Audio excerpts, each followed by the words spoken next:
한국에서는 이렇게 후회의 감정을 몸으로 종종 표현하는데요. 내가 왜 그랬지? 여러분, 아끼면 똥됩니다. 아끼는 사람에게는 마음을 아끼지 마세요. 안녕하세요, 낭만이들. 낭만 한국어 팟캐스트 최코치입니다. 지난 한 주 낭만 가득하게 보내셨나요? 이번 주에도 이렇게 사랑이 넘치는 댓글들 남겨주셔서 너무너무 감사합니다. 제가 여러분들의 한국어 실력이나 이런 게 어떨지 잘 모르니까 어느 정도로 준비를 해야 할지 고민했었는데요. 여러분, 한국어 왜 이렇게 잘하시는 거예요? 진짜 댓글 보고 깜짝 놀랐어요. 여러분이 그냥 이렇게 카톡 하는 것처럼 한국어로 마음껏 연습한다 생각하시고 제 댓글 남겨주시면 제가 혹시라도 고쳐줄 수 있는 표현이 있으면 답글에 알려드리도록 할게요. 그러니까 이번 주도 잘 부탁드립니다. 그리고 또 정말 궁금한 게요. 여러분 어디에서 듣고 계세요? 한 분은 라트비아에서 듣고 계시다고 알려주신 분이 계신데 너무 가보고 싶어요. 유럽 발트 국가 중에 하나라고 하더라고요. 너무너무 가보고 싶어요. 다들 어디 계신지 궁금한데 이 낭만이들 지도를 만들어 보면 좋겠다는 생각을 했어요. 전 세계 우리 모두가 한국어라는 하나의 공통적인 걸로 친구가 될 수 있으면 좋지 않을까요? 뭔가 재밌는 것들이 떠오릅니다. 꼭 알려주세요. 어디서 듣고 계신지. 낭만이들 7월이 됐어요. 7월은 이제 올 한 해의 딱 절반이 지났고 또 새로운 반을 향해서 달려가는 그런 달이잖아요. 올해 상반기를 어떻게 보냈는지 또 다시 한번 돌아보고 조금 아쉽거나 후회되는 게 있었다면 또 보충해서 남은 2026년의 하반기를 힘차게 시작할 수 있는 그런 중간 지점입니다. 저는 주말에 예전에 봤던 드라마인데 잘 기억이 안 나는 거예요. 근데 갑자기 넷플릭스에 추천에 떠서 시지프스라는 드라마를 정주행했거든요.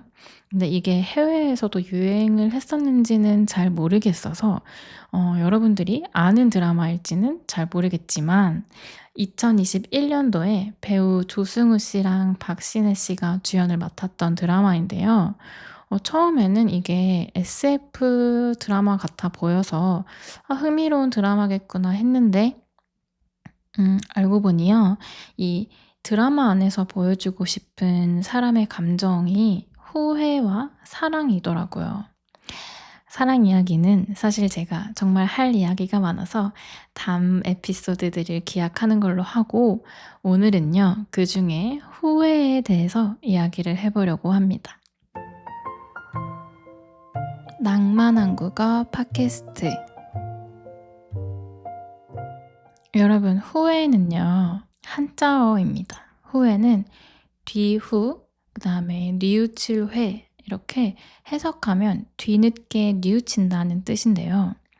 이 뉘우친다는 단어는 스스로가 스스로의 잘못을 깨닫고 마음의 가책을 느끼는 겁니다. 이 단어를 풀이하고 보니까 왜 항상 후회는 그 모든 일이 지난 다음에 그 후에야 찾아오는지 알 것 같은 게요. 이 뒤후에 반대되는 단어가 전이라는 글자거든요. 오전, 오후처럼요. 그런데 이 후회라는 말은 있지만 전회라는 말은 없어요. 그러니까 그냥 우리한테 이런 뉘우침은 늘 뒤에 온다는 그런 뜻이겠죠.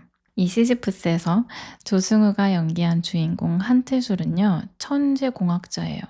이미 어렸을 때 연필로만 이 타임머신 설계도를 다 완성했을 정도로 이제 천재인 아주 머리가 비상한 그런 인물인데요.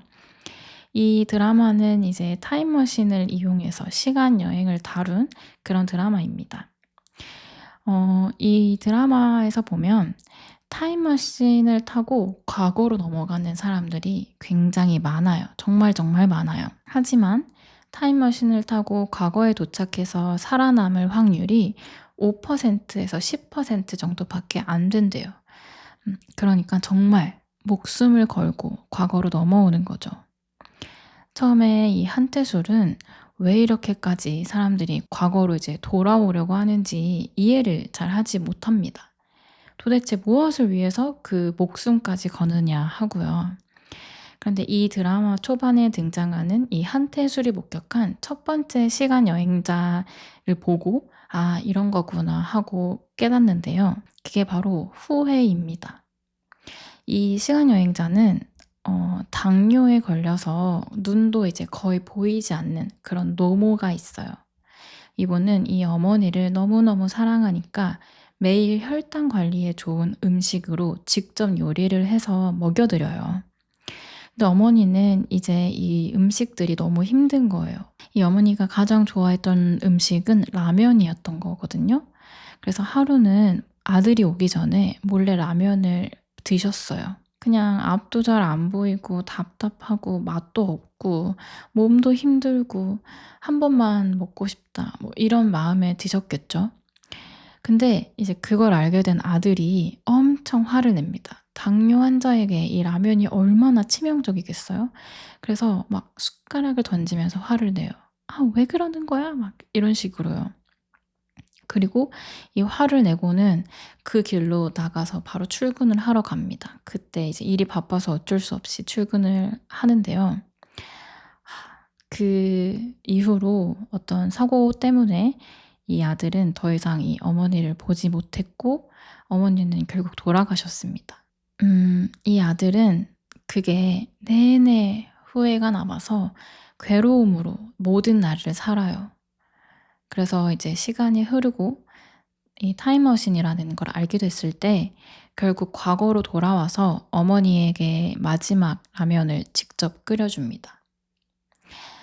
이제 미래에서 넘어오는 사람들은 뭐 개발되지 않은 약이라든가 뭐 로또 번호라든가 이런 것들을 들고 과거로 넘어오는 사람들도 있었는데 그 와중에 이 아들은 오로지 라면만 종류별로 한가득 사서 과거로 넘어와요.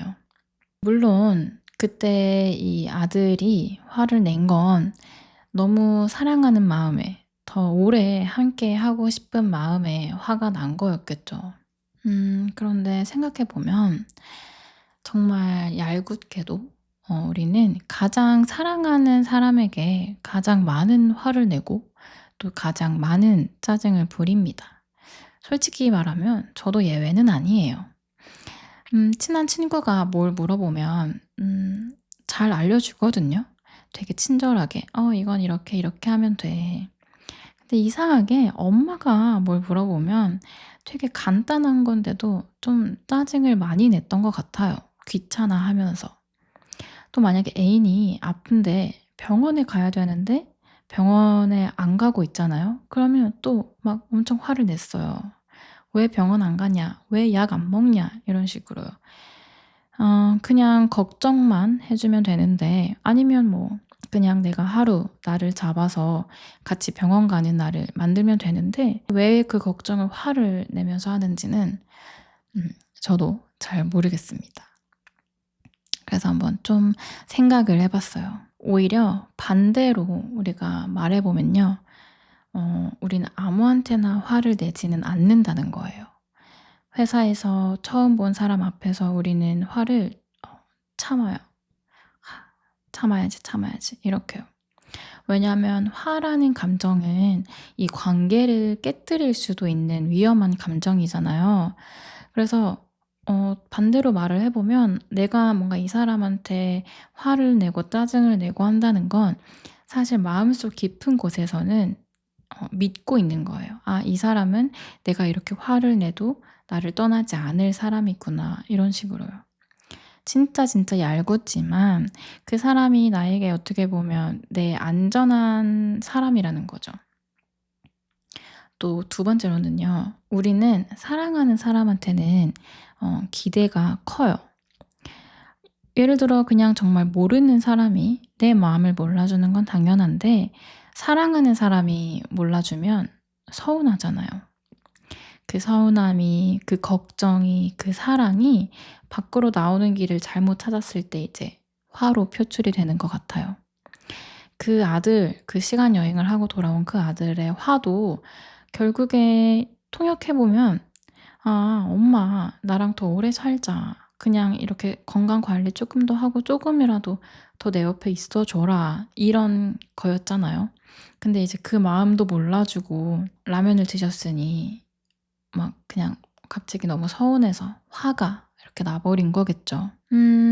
근데 진짜 문제는 그 다음입니다. 우리는 이렇게 사랑하는 사람에게 화를 내고 짜증을 내도 나중에 만회할 수 있는 시간이 충분하다고 생각해요. 착각하는 거죠. 어차피 엄마는 항상 내 곁에 있으니까, 애인은 항상 내 옆에 있으니까 다음에 잘하면 되지, 다음에 사과하면 되지, 이렇게요. 그런데 그 아들에게는 그 다음이라는 시간이 오지 않았던 거죠. 그래서 이 드라마에서는 이 타임머신이라는 설정도 눈여겨볼 만합니다.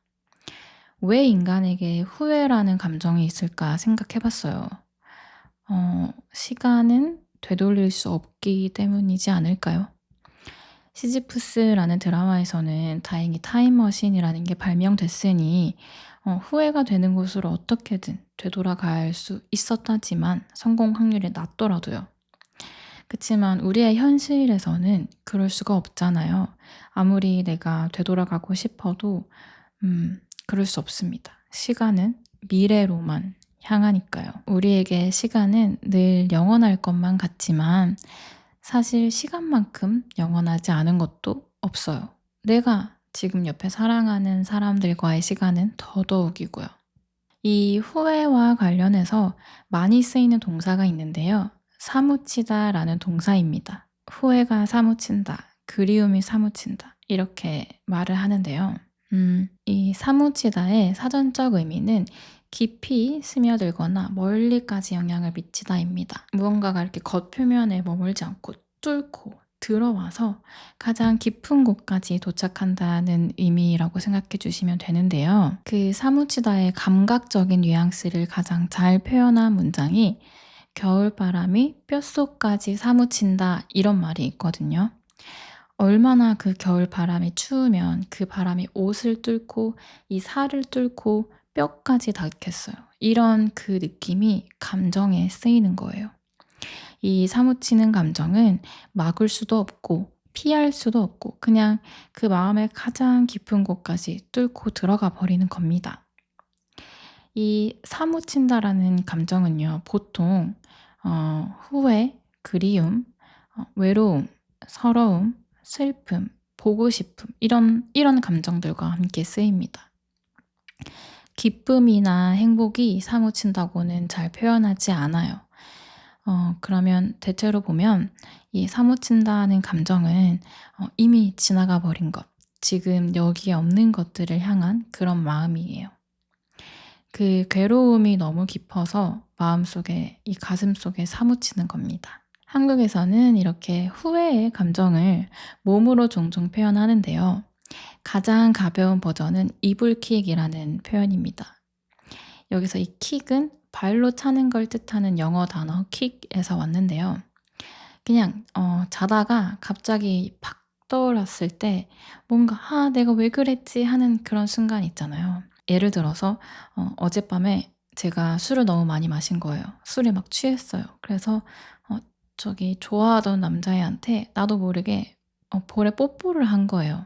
그리고 다음날 눈을 떴는데 그게 갑자기 머릿속을 스치고 기억난 거죠. 그럴 때 막 이불을 발로 차는 거예요. 내가 왜 그랬지 이러면서요. 그런 걸 이제 이불킥이라고 해요. 뭔가 아주 가벼운 그런 부끄러움의 후회 요런 느낌일 때 이제 이불킥을 씁니다. 그다음 중간 버전은 가슴 치며 후회한다, 땅을 치고 후회한다가 있어요. 특히 이 땅을 치고 후회한다는 그 표현은 가수 화사 씨의 정말 유명하고 정말 좋은 노래 굿 굿바이에도 가사에 등장할 정도로 되게 널리 쓰이는 그런 중간 정도 버전의 후회를 말할 때 씁니다. 그리고 이 후회의 가장 깊은 버전이 바로 뼈저리게 후회한다, 뼛속까지 사무친다입니다. 뼈는 이제 우리 몸에서 가장 그 안에 가장 깊은 곳에 있는 거잖아요.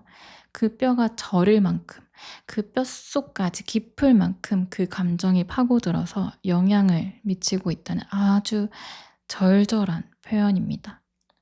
그러니까 그 시지프스 드라마에서 타임머신을 타고 과거로 돌아온 사람들은 정말 단순히 그냥 뭐 이불킥을 할 정도가 아니라 너무너무, 너무너무 사무치게 후회되고 또 그리운 순간이 있어서 목숨을 걸고서라도 과거로 돌아오는 선택을 내린 겁니다. 여러분은 돌아가고 싶은 순간이 있나요? 아니면 뭐 타임머신을 타고 돌아갈 수 있다면 어 목숨을 걸고서라도 돌아갈 그럴 의향이 있나요? 음 제 좌우명이 있는데요. 좌우명은 인생을 살면서 늘 기준으로 삼는 그런 문구, 다짐 같은 걸 뜻합니다. 한국에서는 초등학생 때부터 장래희망은 뭔지, 또 좌우명은 뭔지 이렇게 쓰는 시간들이 있어요. 좌우명은 내가 살아가면서 하는 수많은 선택의 기준을 제시해 주는데요. 정답으로 정해진 건 없고 그냥 자신만의 가치관에 따라서 내가 그냥 정하는 거예요. 모두가 다 다른 좌우명을 가지고 살아가요. 제 좌우명은 늘 이 문장이었습니다. 내가 죽기 직전에 어떤 침대에 누워 있겠죠?